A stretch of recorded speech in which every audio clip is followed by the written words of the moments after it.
Estimados, como siempre, un gusto estar con ustedes. Y como siempre digo, aquí lo que tenemos son invitados de lujo. Hoy tenemos un gran amigo, además profesor y médico de USC, compañero de trabajo, el doctor Jorge Nieva, pero adicionalmente él es el director de la sección de tumores sólidos del centro de Norris Cancer Center de Keck Medicine de USC. Una persona con muchísima experiencia. Vamos a conversar un tema muy interesante que es cáncer de pulmón. Y vamos a conversar cómo se comporta este cáncer, qué hay de nuevo y todos los temas que tienen que ver con incluso diferencias geográficas y qué está pasando hoy en día con el cáncer de pulmón. Jorge es graduado como médico internista y como médico oncólogo en la Universidad de San Diego y hoy en día, trabaja en USC. Y la razón por la cual habla perfectamente español es porque su padre es de origen cubano y su mamá de origen española, aunque él nace en España. Pero por eso tenemos la ventaja de que habla perfectamente español y entiende absolutamente este tema cultural. Jorge, súper bienvenido, agradecido porque estés con nosotros hoy aquí. Vamos a conversar sobre cáncer de pulmón. Gracias, René, por la oportunidad de estar aquí. Es un placer estar contigo, hablar sobre este sujeto muy importante, que es cáncer de pulmón, que afecta a todas las personas. Tú sabes, el cáncer de pulmón es algo que la gente siempre le echaba culpa a los cigarrillos. Y por muchos años, un paciente que tenía cáncer de pulmón decía, no, es su culpa. No es como los otros cánceres. Tú sabes, los pacientes que tienen cáncer de la mama siempre tenían mucha simpatía de la población porque dicen, ellos no hicieron nada, por es que cogieron cáncer. Y la gente que tenía cáncer del pulmón decía, era porque fumaban. Entonces, eso y esas ideas y esos sentimientos se traducieron que por muchos años no había mucho dinero invertido por gobiernos y universidades en estudiar cáncer de pulmón. Pero algo muy interesante ha pasado en los últimos 10 años, y eso es que los avances que se han hecho en estudios genéticos sobre los cánceres y en inmunoterapia, afortunadamente, funciona mejor en cáncer de pulmón que casi cualquier otro tumor. Entonces, últimamente, hemos tenido casi una revolución en cómo el cáncer del pulmón se ha tratado, que esto fue desde el cáncer más peor que una persona podía tener, que había siempre era una cosa que iba a terminar en lágrimas, que ya es un cáncer que podemos pelear mucho mejor que lo que pudiéramos hacer antes. Has planteado dos temas importantísimos. El primero, la relación causal que había con el cigarrillo. ¿Qué porcentaje hoy en día del cáncer de pulmón tiene o no que ver con el hábito del cigarrillo? Bueno, depende de quién preguntas. Okay. Porque si tú preguntas a una población de latinos, okay, como menos de 50% tienen okay, relación con cigarrillos. Dependiendo de la población que estás estudiando, es diferente. En la población general de los Estados Unidos, como 1 en 4 personas que tienen cáncer del pulmón nunca fumaron. Y hemos encontrado que cáncer del pulmón no es una sola enfermedad. Es muchas enfermedades diferentes. Y están controlados por diferentes genes. Y van por nombres como EGFR o cáncer de ALK o cáncer que no tiene ninguna de esas cosas o tiene KRAS. Pero entonces estamos en sentido general en Estados Unidos 25% sí, de los cánceres es en no fumadores. Sí. Y en la población latina más o menos el 50% del cáncer de pulmón casi 50% está relacionado con el hábito de fumar. Cuando hablamos del hábito de fumar, ¿cómo se define ese hábito de fumar para ser un riesgo para cáncer de pulmón? Entonces, si una persona ha fumado menos de 100 cigarrillos en su vida, le tratamos como alguien que nunca ha fumado. 100 cigarrillos en su vida. En su vida. Entonces, ¿sabe? Hay gente que fumaron un poquitico cuando fueron a una fiesta o cuando eran joven Pero de verdad, para decir que no, esta persona sí fumaba y el cáncer a lo mejor sí está asociado con cigarrillos, tienes que fumar como un paquete de cigarrillos cada día por 10 años por lo menos, o el equivalente de eso. Okay. La mitad de un paquete por 20, algo así. Y esa persona fumadora, cuando decimos que el cáncer de pulmón es distinto, el cáncer de pulmón que le da a esta persona fumadora, ¿en qué se caracteriza? ¿Y por qué? ¿Y cómo esa? Vamos a tratar de separarlo. Vamos primero a hablar de los fumadores con cáncer de pulmón y cuál es el tipo de cáncer que les da y cómo hacer el diagnóstico en esas personas. Perfecto. Entonces, son dos cosas completamente diferentes. Los cánceres que vienen causados por fumar son cánceres que tienen muchos cambios en los ácidos nucleicos. Si uno estudia los ácidos nucleicos de esos pacientes, están bien anormal. Como cada 1000 ácidos nucleicos tienen una o dos abnormalidades, o a veces 10, 20 o más abnormalidades. Entonces, esos tumores se pelean con los nuevos tratamientos inmunológicos. Para la gente que no fumaban, no tiene tantos cambios diferentes. Cuando ellos cogen cáncer de pulmón, es una cosa que se empezó por una o dos proteínas diferentes. Y no hay tanto daño causado a los ácidos nucleicos. Entonces, esos cánceres se tratan con medicinas que atacan esas proteínas específicamente. Pero la cosa es que hay que estudiar esto. Y hay que en cada paciente saber si esto es un cáncer que está causado por una de estas proteínas sencillas, como EGFR, ALK, cosas así, o si es un cáncer causado simplemente por fumar, por daño que se ha ocurrido sobre años a la célula en general. Lo bueno es que la noticia es buena para los dos, porque tenemos ahora nuevas inmunoterapias que funcionan muy bien en gente que fumaba, y tenemos pastillas que se pueden usar para tratar los cánceres que no están causados por fumar.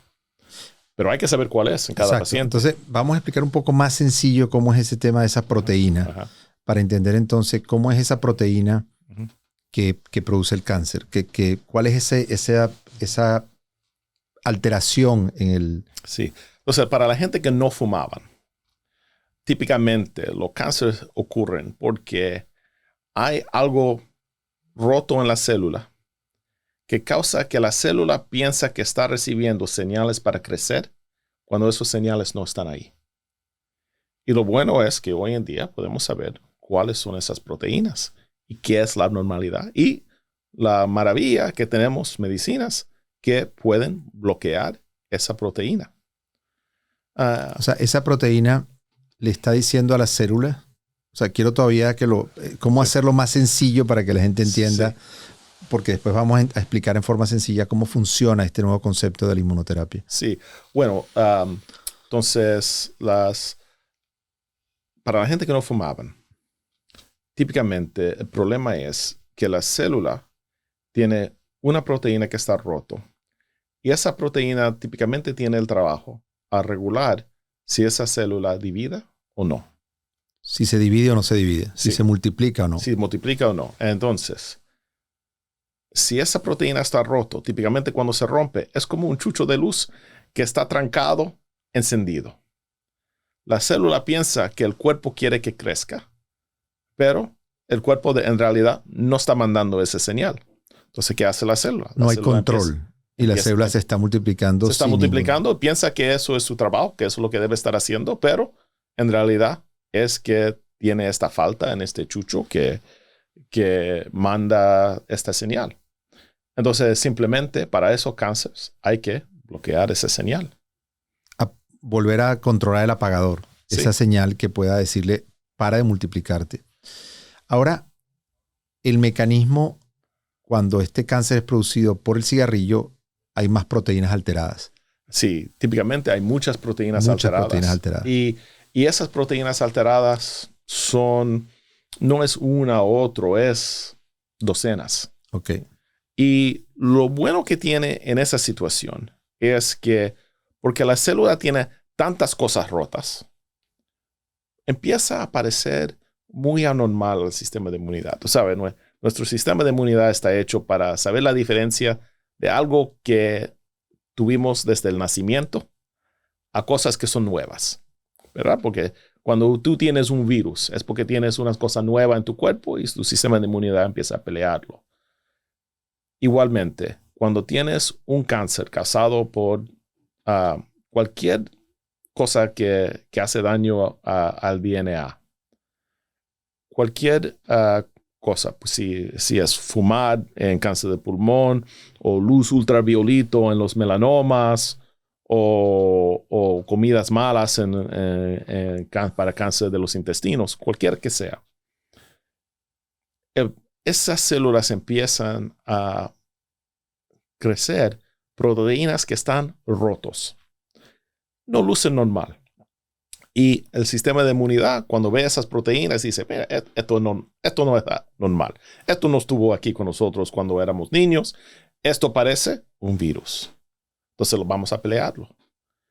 Y el problema que hemos tenido es que los cánceres podían crecer porque hicieron y encendieron otras proteínas que protegen contra el sistema de inmunidad.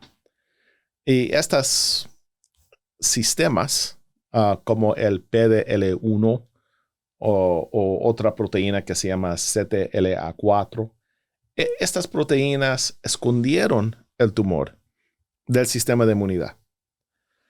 Entonces, el sistema de inmunidad simplemente no prestaba atención a esas células. Bueno, eso es otra cosa que con algunas medicinas nuevas podemos apagarlo. Entonces, vamos a profundizar un poco eso cuando entremos nuevamente al tema de cómo hoy en día ha cambiado la oncología médica con la inmunoterapia y básicamente cuál es el fundamento de por qué ahora funciona. Pero volviendo un momento al tema de los fumadores. El cáncer de pulmón evidentemente tiene muchas proteínas alteradas y es muy difícil identificar para poder tratar de corregirlo. Pero aún en fumadores, este cáncer es más agresivo. Tradicionalmente la expectativa de vida de estos pacientes era normalmente menos de un año. Se diagnosticaba cuando ya era enfermedad avanzada. Entonces, en los pacientes fumadores, hoy en día, ¿cuáles son las recomendaciones generales? Evidentemente, por supuesto, dejar de fumar, pero aun cuando dejan de fumar, su riesgo de cáncer todavía existe por muchos años porque fumaron por muchos años y no se quita al dejar de fumar. No es con esto que le estoy diciendo no dejen de fumar porque va a tardar igualmente, el riesgo va a durar muchos años. ¿Cuántos años debería dejar a esa persona dejar de fumar para volver a, si algún día puede no tener el riesgo de cáncer de pulmón? ¿Cómo se comporta el cáncer de pulmón en fumadores? Hoy en día entiendo el tema de inmunoterapia, pero ¿cómo se comporta en forma general y cómo tiene un fumador que chequearse si no ha dejado de fumar o si no planea dejar de fumar? Bueno, si una persona ha fumado en los últimos 10 o 15 años y tiene más de 50, 55 años, aquí en los Estados Unidos se debe hacer una tomografía del pecho cada año.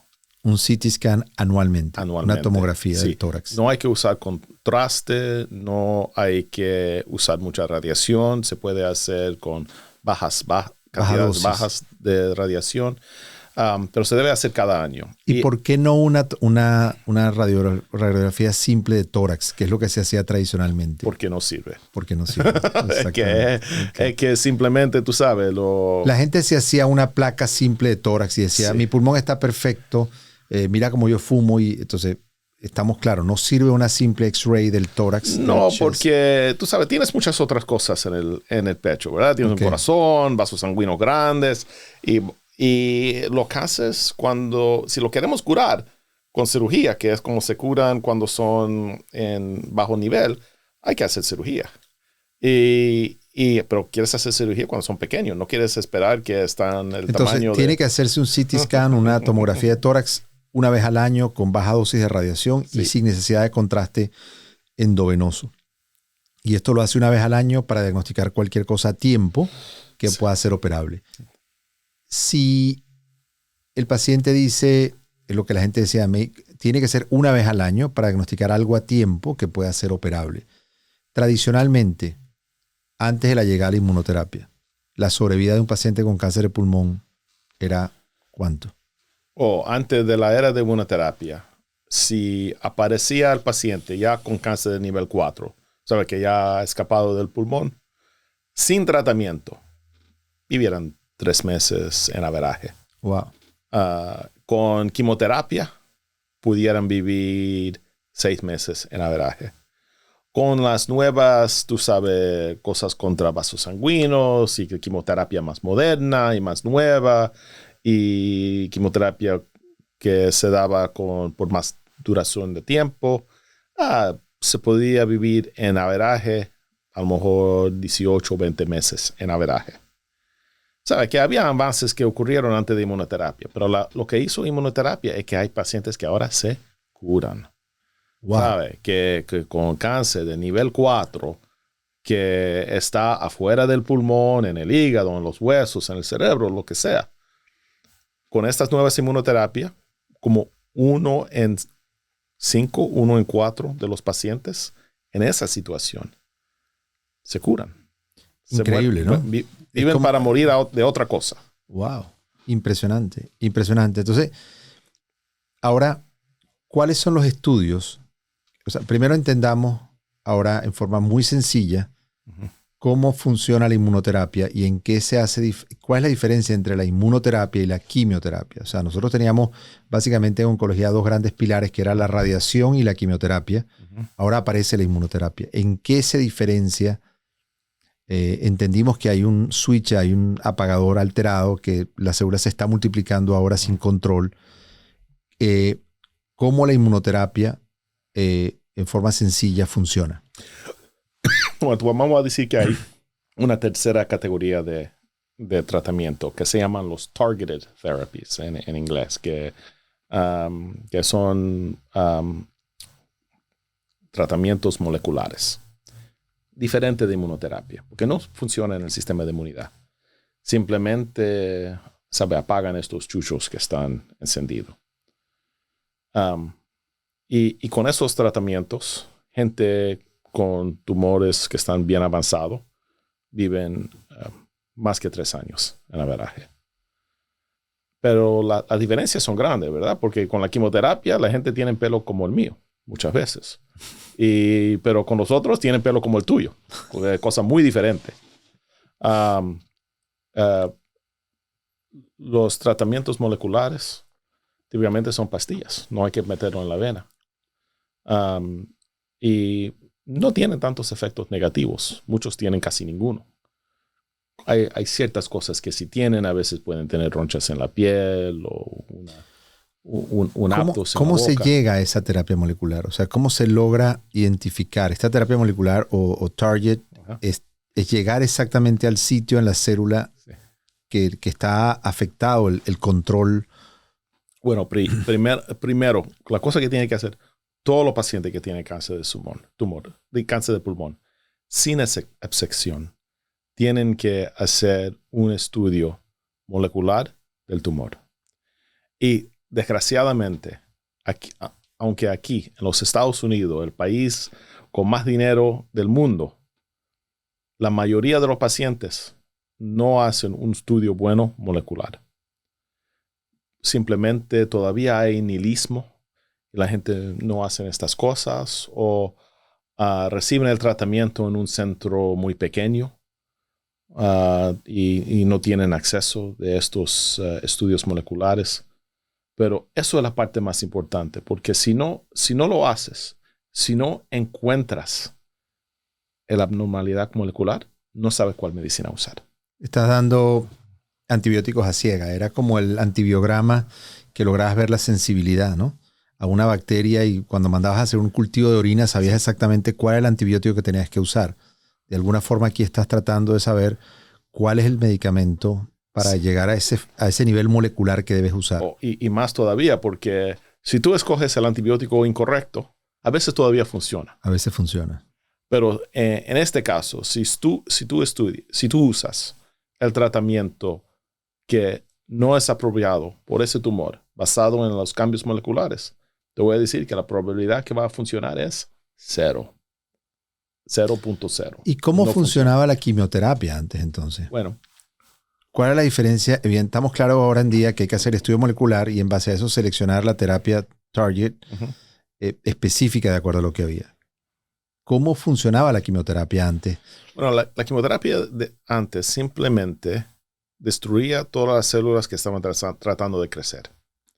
Entonces, eran medicinas que interferían con mitosis. ¿Tú acuerdas de estudiar mitosis? Casi todo el mundo lo estudió en biología. Cuando las células hacen la división, hay que hacer ciertas cosas, los cromosomos se tienen que alinearse. Y las quimioterapias antiguas funcionaban contra este proceso. Entonces, no importaba tanto saber tanto sobre el cáncer. Simplemente tenía que saber que está creciendo. Y si está creciendo más rápido que las otras cosas en tu cuerpo, se va a afectar más rápido porque estas drogas van a evitar la multiplicación celular. Pero no sabía cómo la estaba parando.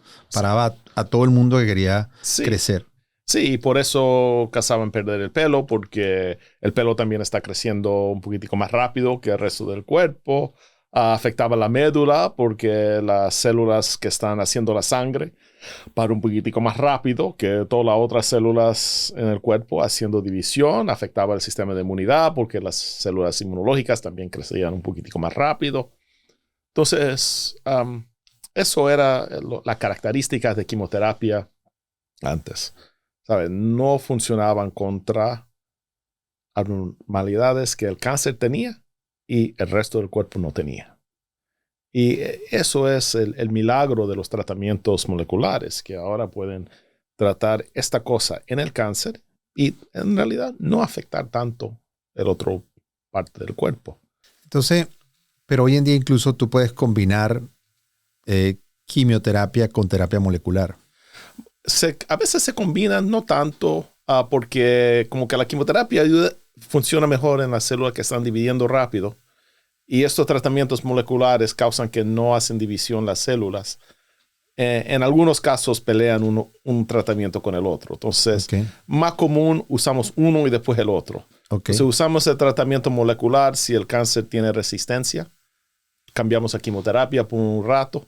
Tratamos a eliminar las células que tienen la resistencia y después volvemos a usar el tratamiento molecular. ¿Y cuándo usarías la inmunoterapia? La inmunoterapia se usa cuando el cáncer es uno de estos cánceres complicados. Cánceres causados por fumar. Típicamente los pacientes que usan tratamientos moleculares, típicamente no tienen beneficio de inmunoterapia. Y los que tienen beneficio de inmunoterapia, típicamente no tienen beneficio de las medicinas moleculares. Hay una excepción a eso. Algunas nuevas medicinas contra una proteína que se llama RAS, que la inmunoterapia funciona. Ahora, ¿cuál sería exactamente entonces la diferencia? ¿Cómo funciona la inmunoterapia? Ya entendimos cómo funciona esta terapia molecular. ¿Cómo funciona la inmunoterapia? Bueno, los cánceres siempre podían evitar el sistema de inmunidad produciendo proteínas que iban a la membrana afuera de la célula y causaban que el sistema de inmunidad no prestaba atención a esa célula. Era como un repelente de las células blancas. Entonces, simplemente la inmunoterapia bloquea esas proteínas y dan una oportunidad a las células inmunológicas poder interrogar esa célula y saber lo que está adentro. Porque casi todas las abnormalidades que tienen los cánceres no están en la parte afuera de la célula, están adentro. Y las células tienen mecanismos para demostrar al sistema de inmunidad que tienen adentro.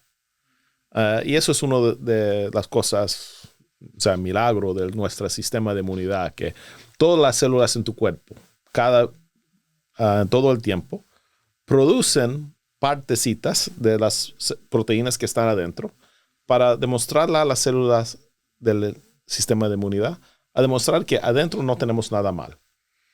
Una cosa que existe para pelear contra los virus, porque los virus también están adentro de las células. Entonces, hay este proceso que las proteínas adentro de las células se enseñan en la parte de afuera de la célula a las otras células inmunológicas y ya estoy limpio. No tengo nada malo adentro. Lo que tengo adentro es una cosa natural, una cosa apropiada a tener adentro. Pero los cánceres tenían mecanismos para bloquear ese proceso. Y los nuevos inmunoterapias simplemente dan la oportunidad al sistema de inmunidad a ver qué está dentro de esta célula. Y como que están tan rotos y hay tantas proteínas anormales que se ha destruido por cigarrillos, por fumar o por cualquier otra cosa, ahora se ve, esta célula está rota. O sea, vamos a destruirla. Ahora esta nueva inmunoterapia permite que el cuerpo se defienda. Sí. Y permite que el cuerpo ahora pueda reconocer lo que es una célula anormal que antes estaba encubierta. Ella permite ahora que el cuerpo ataque. Pero en la medida que el cuerpo puede atacar, estos medicamentos pueden exacerbar enfermedades inmunológicas en el sentido de que el cuerpo ahora... Bueno, eso es uno de los peligros, ¿verdad? Que si tú tienes una enfermedad reumatológica o un trasplante de un órgano, o una otra razón que no quieres que el sistema de inmunidad se pone más activo, bueno, es más problemático usar esta medicina porque el peligro que tienen es que causan enfermedad de autoinmunidad. Sí, donde el cuerpo ya estaba de alguna forma inmunológicamente agresivo contra tu propia célula, ahora va a atacar o le vas a quitar los frenos porque va a dejar que el cuerpo se defienda. Sí. Pero por otro lado es lo mejor porque el cuerpo sabe exactamente cómo defenderse con su propio sistema inmunológico. Bueno, y eso lo hemos encontrado, que la gente que han tenido complicaciones de inmunoterapia, en realidad tienen mejor vida contra el cáncer. Porque cuando se usa y el paciente tiene un problema inmunológico, colitis, hepatitis, causado por el sistema de inmunidad, es cuando la probabilidad que el cuerpo ha destruido el cáncer es más alto.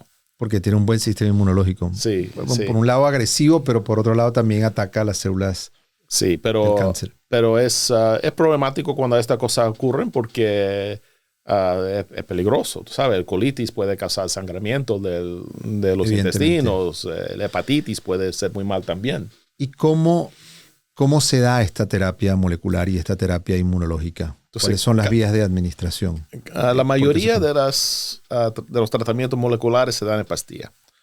Los tratamientos inmunológicos casi siempre se tienen que dar en la vena. Pero lo bueno es que después de estar en los tratamientos inmunológicos por 1 o 2 años, muchas veces se pueden parar.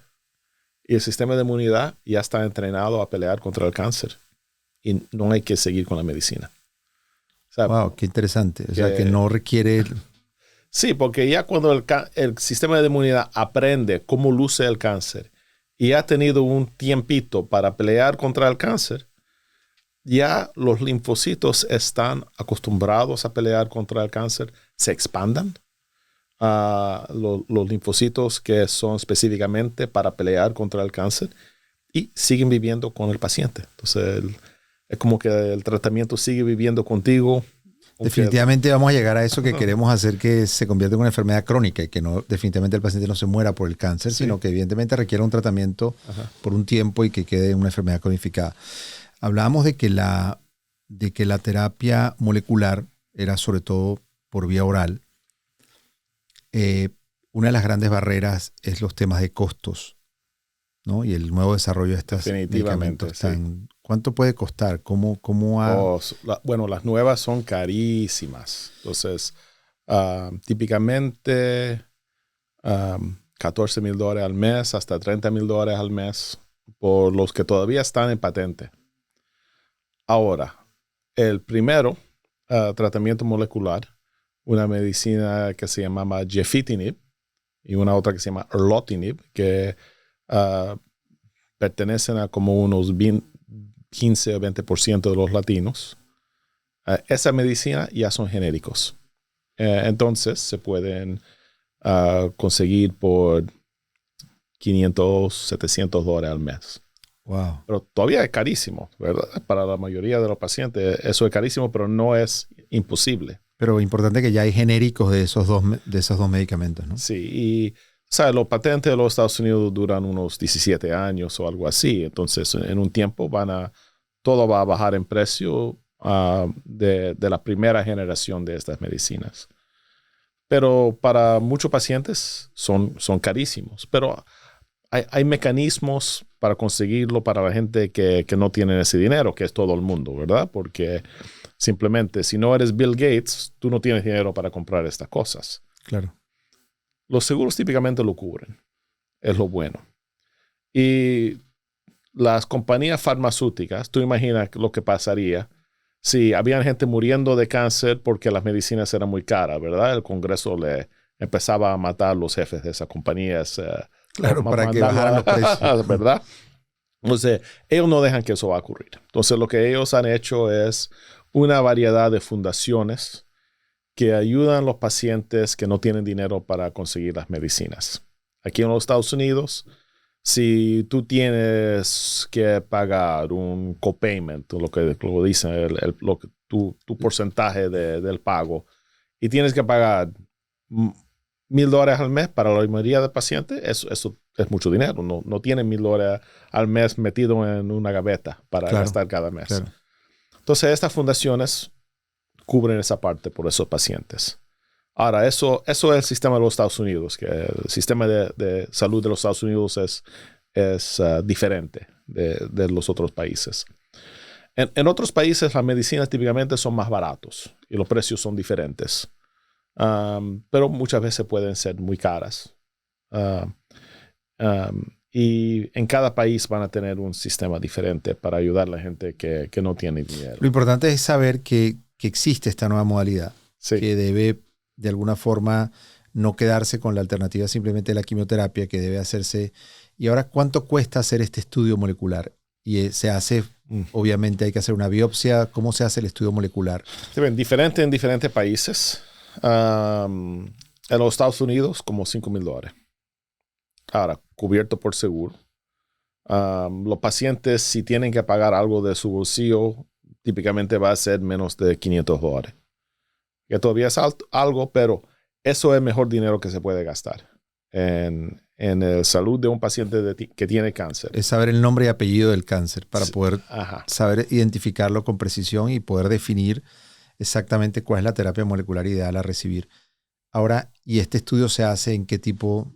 Fundamentalmente se hace en el tejido, en el tumor, bueno, se puede hacer en sangre, se puede hacer... Bueno, como tú dices, se pueden hacer en los dos, pero a veces no se encuentra, ¿sabes? Porque a veces cuando sacas un pedazo de tejido de un paciente, no estás sacando una cosa tan grande muchas veces. Las biopsias a veces son muy chiquitas. Particularmente, tú sabes, cuando están en el pulmón, no estamos metiendo agujas grandes adentro de los pulmones por el pecho de un paciente, son agujitas pequeñitas. Por eso es importante tratar de ir a lugares que son un poquitico más avanzados, que usan agujas un poquitico más grandes, que tienen más confianza en sacar un pedazo de tejido que es suficiente grande que se puedan hacer estos estudios. En total, en los Estados Unidos, 80% de los estudios moleculares encuentran la abnormalidad. También se puede hacer con sangre, porque los ácidos nucleicos circulan en la sangre, exactamente. Y podemos encontrar la abnormalidad en 80% usando la sangre. Ahora, ese 80% de tejido y 80% de la sangre a veces son la misma persona y a veces son personas diferentes.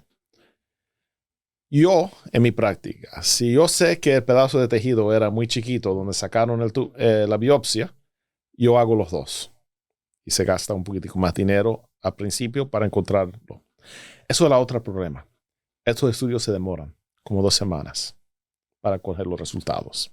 Ahora tú puedes imaginar, si tú eres un paciente que tiene cáncer del pulmón y tienes tos o estás escupiendo sangre o tienes dolor en un hueso donde tienes un tumor, esas 2 semanas de esperanza se mata uno con ansiedad. Claro. Es muy difícil para los pacientes. Y eso es una parte más difícil de mi trabajo, es explicar al paciente, mira, tú no quieres el tratamiento de ahora, tú quieres el tratamiento correcto. Como se dice en inglés, la terapia que es right, no la terapia que es right now. Entonces, yo uso radiación, Tienes que otras entender cosas. que esperar las 2 semanas vale la pena, que es imprescindible para usar el tratamiento correcto y no empezar con cualquier cosa. Eso es. Porque, y es interesante este concepto de la biopsia líquida, ¿no? O de la biopsia en sangre, que antes tradicionalmente... Es interesante entender que definitivamente estas células están circulando y estas alteraciones en el DNA se pueden encontrar y se pueden estudiar y se pueden con esa biopsia también anticiparse. ¿Cuánto cuesta esta biopsia en sangre? más o menos lo mismo. Más o menos porque lo mismo.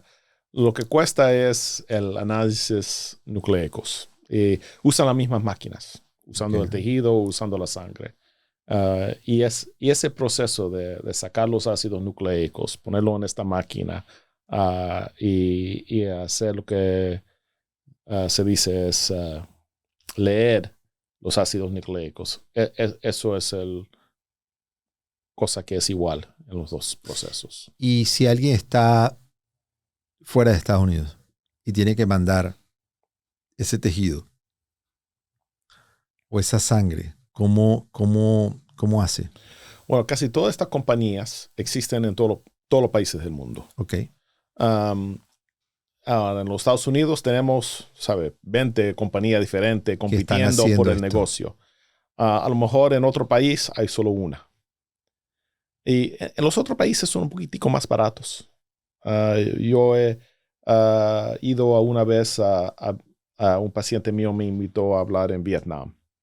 Y en Vietnam costaba menos, era como $2,000 por hacer el estudio, que para los vietnamitas también eso era un dineral. Pero... Y claro, probablemente además no lo hacen en Vietnam. La muestra viene a Estados Unidos, pero evidentemente hay precios comerciales acorde al mercado. Yo creo que muchos de estos lugares lo hacen en esos países porque los trabajadores y los técnicos también son más baratos.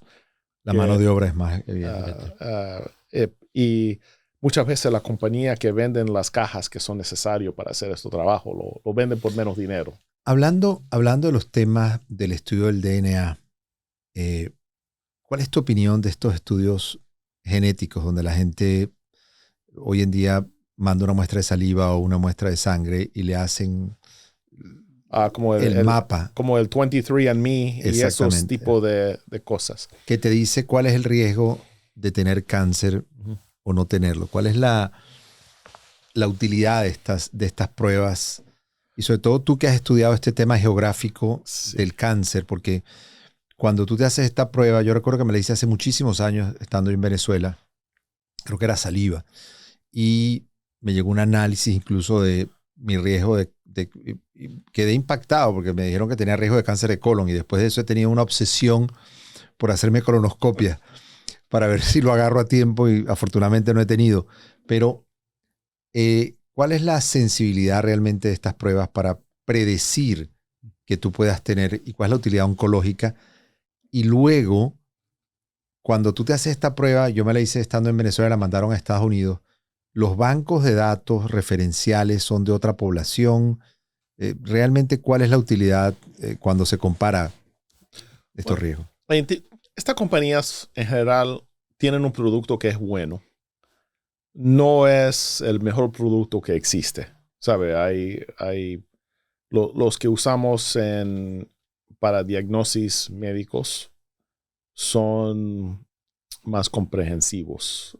Por ejemplo, si uno mira a alguna de estas compañías, cuando buscan abnormalidades asociadas con cáncer del seno, encuentran 80% de las abnormalidades, pero no la otra 20%. Okay. Entonces son buenos, pero no son magníficos. Okay. Pero porque el tema es que mientras más anormalidades moleculares busquen, evidentemente mientras de alguna forma estudien más el DNA completo, pues evidentemente es más costoso. Sí. Mientras más genes estudien. Bueno, por ejemplo, esto es la cosa de estudios regionales, porque, por ejemplo, cuando primero salió 23andMe y hicieron el banco de qué eran las abnormalidades del cáncer del seno asociado con cáncer del seno en uno de los genes que se llama BRCA, usaron casi toda la información sobre una población de personas judíos. Y eso cubría 80% de las abnormalidades. Pero eso no son las únicas personas del mundo. Claro. Y hay otras abnormalidades que existieron en otras poblaciones. Y ese estudio en particular no lo encontró. Ahora, a lo mejor ahora están más avanzados. Yo no estoy completamente corriente con el último de cáncer de lo mama. que están haciendo en esa compañía o en otras compañías. Pero yo sé que de vez en cuando tienen lugares donde están ciegos y no ven todas las abnormalidades que existen. Pero yo creo que son cosas, no son malas hacerlos. Y lo bueno que tiene es que son bien baratos.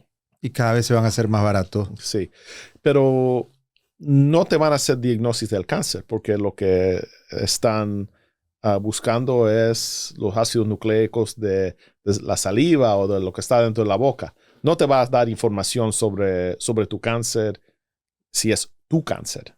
Te dan información sobre tu riego, pero, ¿sabes? Eso es cosa filosófica. Claro, sabes, eso es interesante porque el hecho de tener una alteración no significa que se va a expresar. ¿Verdad? Exacto. O sea, tú puedes tener puedes revisar todo tu genoma y decirte, tienes estas alteraciones, ahora no sabemos si si esta alteración se va a traducir, se va a expresar realmente y vas a desarrollar el cáncer. Sí, por ejemplo, saber que tu riesgo de cáncer del colon, en vez de ser 5%, es 10%. Tienes que preguntarte, bueno, voy a hacer algo diferente. O de todas maneras voy a hacer colonoscopia cada 10 años cuando llego a los 50 años.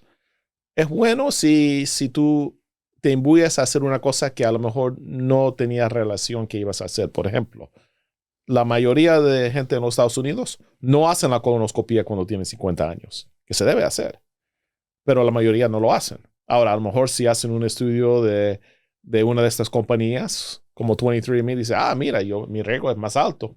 Me voy a embullar y voy a hacer la colonoscopia a los 50 Que tomen años. conciencia de repente al hacerse este estudio de que pueden padecer algo y entonces empiecen a hacerlo con más frecuencia. Pero evidentemente está claro que simplemente no significa que lo va a tener, porque muchas de estas malformaciones o alteraciones no se expresan. Hay otros factores que llevan a que esto se produzca el cambio y se exprese realmente y se produzca. Sí, tú sabes, mi opinión es que hay bastante cosas que debemos hacer regularmente para mantener la salud de la población que no hacemos. ¿Sabes? La gente, por ejemplo, hacer la tomografía para cáncer del pulmón. En los Estados Unidos hay menos de 10% de los pacientes que son elegibles para hacer eso que lo hacen. Okay. Y colonoscopía la gente no lo está haciendo, y mamografía la gente no lo hace, estudio para cáncer de la matriz no lo hacen. Interesantísimo. Tenemos que hacer esas cosas. Interesantísimo porque vamos a llegar a las sugerencias prácticas, porque estamos llegando a estudios moleculares cuando cosas básicas no lo hace la población. Entonces ese concepto de que población fumadora con más de 10 años y que fumen más de una cajetilla deben hacerse una vez al año una tomografía, un CT scan del tórax para encontrar cualquier lesión a tiempo para poder operarla y curarla. Y por supuesto, una vez que saquen el tumor, hacer los estudios moleculares para saber si requiere algún tratamiento adicional, hacerlo en forma dirigida en base al tipo específico de tumor que tiene. ¿Qué otra recomendación, por supuesto, aparte de no fumar, pero qué otra recomendación y no esperar tener los síntomas, evidentemente, de cáncer de pulmón? ¿Cómo haría alguien que no es fumador? Porque el fumador ya estamos claros que tiene que hacerse sus estudios, que tiene que hacer su tomografía y, por supuesto, dejar de fumar. Pero el que no fuma, que estamos viendo que el 50% de los latinos pueden tener un cáncer de pulmón y no ser fumadores. Y no decirle, usted le dio el cáncer de pulmón porque usted fumaba. Ahora, ¿cómo podemos proteger a esta población latina? Te voy a decir que hoy en día no tenemos manera de detectar cáncer en poblaciones donde el riesgo es un poquitico más bajo, porque la razón que no se ve tanto cáncer de fumar en los latinos, porque los latinos no fuman tanto comparado con otras poblaciones en los Estados Unidos. Fuman menos. Pero el cáncer que afecta a la gente que no fuman también ocurre a edades más jóvenes. Y el riesgo absoluto para esas poblaciones es más bajo. Y es muy difícil tratar de detectar cáncer en una población cuando los casos están muy diluidos. La pregunta es, ¿deberíamos entonces los no fumadores también hacernos un CT scan de tórax sin contraste a baja dosis alguna vez en la vida? ¿O no, todavía no hemos llegado a ese grado? No. ¿Y sería por qué? ¿Por el costo o por los efectos adversos de la radiación, aunque sea a bajas dosis? Bueno, es que con cualquier estudio de tratar de detectar cáncer antes que hay síntomas, siempre hay riesgos de falso positivo. Y llega al punto que lo haces en una población donde el riesgo es muy bajo, que la probabilidad de tener un positivo falso es tanto más alto que un positivo de verdad, que empiezas a hacer otras cosas y otras pruebas para tratar de estar seguro que de verdad es un positivo falso. Porque acuérdate que si tú tienes una nódula en el pecho y lo encontramos y vamos a estudiarlo. Claro, y el riesgo de que sin fumar te hagas un CT scan, consigas un pequeño nódulo en el pulmón, que no sea nada, pero al encontrarlo vas a acabar hasta con una biopsia, vas a encontrar con una cantidad de estudios que probablemente puedan ser más invasivos que lo necesario. Entonces, por eso es que no se recomienda a quien no está en factor de riesgo hacerse una tomografía sin necesidad. Yo creo que en el futuro vamos a hacer estudios de ácidos nucleicos en la sangre. Y eso va a ser el futuro. Y eso lo vamos a poder hacer en gente joven, en gente mayor. Las compañías que están vendiendo estos estudios ahora, me parece que todavía es un poquitico temprano. Hay gente que lo venden, se puede comprar. Hay compañías que te lo hacen y buscan cánceres en tu cuerpo por estos mismos estudios de ácidos nucleicos. Y yo creo que en 20 años esta tecnología va a ser bárbaro. Hoy en día la tecnología es todavía un poquitico crudo. Y yo creo que la gente que lo están haciendo todavía estamos al punto que yo creo que vamos a hacer más problemas que gente que vamos a ayudar. Pero tenemos que empezar en un lugar. Claro, el problema es ese, que también te va a dar diagnósticos que pueden no ser reales. Sí. Y pueden darte expectativas que no son reales y tú puedes estar pasando la vida haciéndote colonoscopias esperando que no llegue el cáncer de colon que nunca va a llegar. Sí, por ejemplo, te voy a decir, si tú miras al data de esta compañía Grail es una compañía que vende uno de estas pruebas. Y tienen un estudio que es positivo, un señal que dice que mira, parece que tú tienes cáncer en algún lugar en tu cuerpo. Y cuando ellos han mirado a esos pacientes y lo han estudiado con radiografías y biopsia y todo esto, la mitad tenían cáncer y la mitad no tenían cáncer. Pero imagina que si tú sacas una de estas pruebas para ti y te sale un señal que tú tienes cáncer en un lugar en tu cuerpo, y no lo consigues, ¿cuántas radiografías tú te vas a hacer para estar seguro que tú no tienes un cáncer? Claro. Y cuántos nodulitos en tu cuerpo que no eran nada, tú vas a hacer biopsia para estar seguro que cada nodulito no es un cáncer. Es una tecnología que todavía le hace falta, yo creo, llegar al próximo nivel, que puede decir con más alta probabilidad que cuando la prueba es positiva, que de verdad es positiva. Verdad positiva. Pero bueno, interesantísimo, ¿no? Sí. Interesantísimo ver los avances como con estas biopsias líquidas no están listas todavía, pero que un 50% te pueden decir, y puede ser verdad que el diagnóstico de que tengas realmente un cáncer que haya que buscar. Y va a ayudar muchísimo a lograr estos diagnósticos de precisión. Pero bueno, ha sido un placer, sumamente interesante esta conversación. Por favor, compártanla. No se conformen con un simple diagnóstico. Hoy en día estas biopsias van mucho más allá que el análisis histológico que vean los patólogos. Ya son biopsias moleculares donde dan información al oncólogo médico de cuál es la terapia específica que debe usar. Es increíble cómo el cáncer de pulmón ha cambiado definitivamente la sobrevida gracias a estas terapias moleculares que agregan una herramienta más a la quimioterapia y a la inmunoterapia. Y, por supuesto, dejar de fumar, o lo más importante, tratar de no empezar a fumar. ¿Alguna recomendación que tú hayas visto en sentido práctico? Un día leí que a veces la persona que dejaba de fumar pasaba por 10 veces en promedio para finalmente dejar de fumar. Y esto es importante porque la gente cree que tú dejas de fumar de la noche a la mañana. Y a veces son muchos los intentos que hay que hacer para dejar de fumar y al final lo logras. Entonces, por favor, no dejen de intentarlo. Lo van a lograr en un momento dado. El promedio de las personas tardan muchas veces hasta que finalmente lo hacen. Pero finalmente el cigarrillo produce una cantidad de efectos no solamente oncológicos, cardiovasculares, que es importante evitarlo. ¿Alguna recomendación que tú le dices a un paciente para que deje de fumar? Lo que tú acabas de decir, trata otra vez. Vuelve a intentarlo. Sí, porque, mira, cada vez que tú tratas de parar, como 5%, 7% de las veces que tú tratas, vas a tener éxito. Entonces, tienes que fallar 10, 15, a veces 20 veces antes que por fin vas a tener éxito y vas a estar sin los cigarrillos. Yo creo que esa es la gran conclusión. Sigan intentándolo, que lo van a lograr.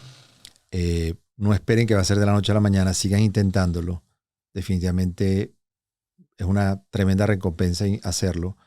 Y yo siempre les digo, su mejor seguro de vida, su mejor inversión de seguro de vida no es estar pagando una póliza de seguro. Su mejor seguro de vida es cuidarse, es dejar de fumar, es hacer cierta actividad física, es tener conciencia que eso es lo que te da una mejor calidad de vida en el futuro.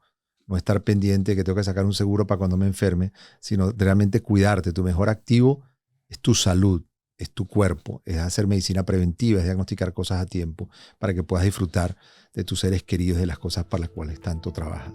Así que por favor se me cuidan y como siempre les decía, mi papá decía que de lo bueno poco. Así que bueno, hemos llegado al final de otro fantástica conversación. Jorge, gracias de verdad por el tiempo que nos has dedicado. Muchas gracias. Otra vez, hablamos otra vez. Seguro. Gracias. Por favor, se me cuidan. Salud y Bienestar es producido en los estudios de Uno Productions en Glendale, California. Producido por René Sotelo. Dirección, Alberto Arbelo. Coordinadora de producción, Patricia Gasperi. Producción ejecutiva, Luis Medina. Productor asociado, Aleira Tomás. Postproducido por Christian Walter. Edición, Carlos Knight.